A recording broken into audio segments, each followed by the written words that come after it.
నేను కట్టుకున్న శారీ ఎలా ఉందండి? చాలా బాగుంది కదా, మీ అందరికి కూడా నచ్చింది అనుకుంటాను. ఇది వచ్చేసి సెమీ చందేరి సిల్క్ అండి. మీకు అట్లాగా అనిపించదు, ఎందుకంటే దీనిలో ఓన్లీ 10% మాత్రమే మనకి కాటన్ మిక్సింగ్ అనేది ఉంటుంది. ఇది ఒక మంచి వింటేజ్ కలెక్షన్ అండి. దీనికి మనం కలంకారీ డిజైన్ అనేది ఇచ్చాం. చూసారా, మనకి బార్డర్ అనేది నారాయణపేట లాగా కడ్డీ బార్డర్ వస్తుంది. పళ్ళు వచ్చేసి మనకి ఇట్లాగా ఓల్డ్ ట్రెడిషనల్ మోడల్లో వస్తుంది అనమాట. బ్లౌజ్ వచ్చేసి మనకి మంచి లైన్స్ సెమీ దీంట్లోనే మనకి సెల్ఫ్తో వచ్చింది. చాలా బాగుంటుందండి.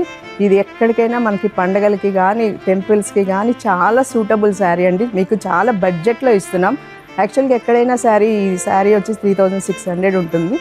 మన దగ్గర కూడా అంతే. కాకపోతే దీన్ని మనము ఇప్పుడు 1800కే ఇస్తున్నాం. ఇంకెందుకు ఆలస్యం, ఈ శారీస్ అయితే బుక్ చేసుకోండి. చాలా ట్రెడిషనల్ శారీ, చాలా క్వాలిటీ ఉంటుంది. ఎవరైనా ఈ శారీ చూస్తే 10,000 తక్కువ అయితే ఉండదు. తప్పకుండా ఈ శారీస్ అయితే బుక్ చేసుకోండి.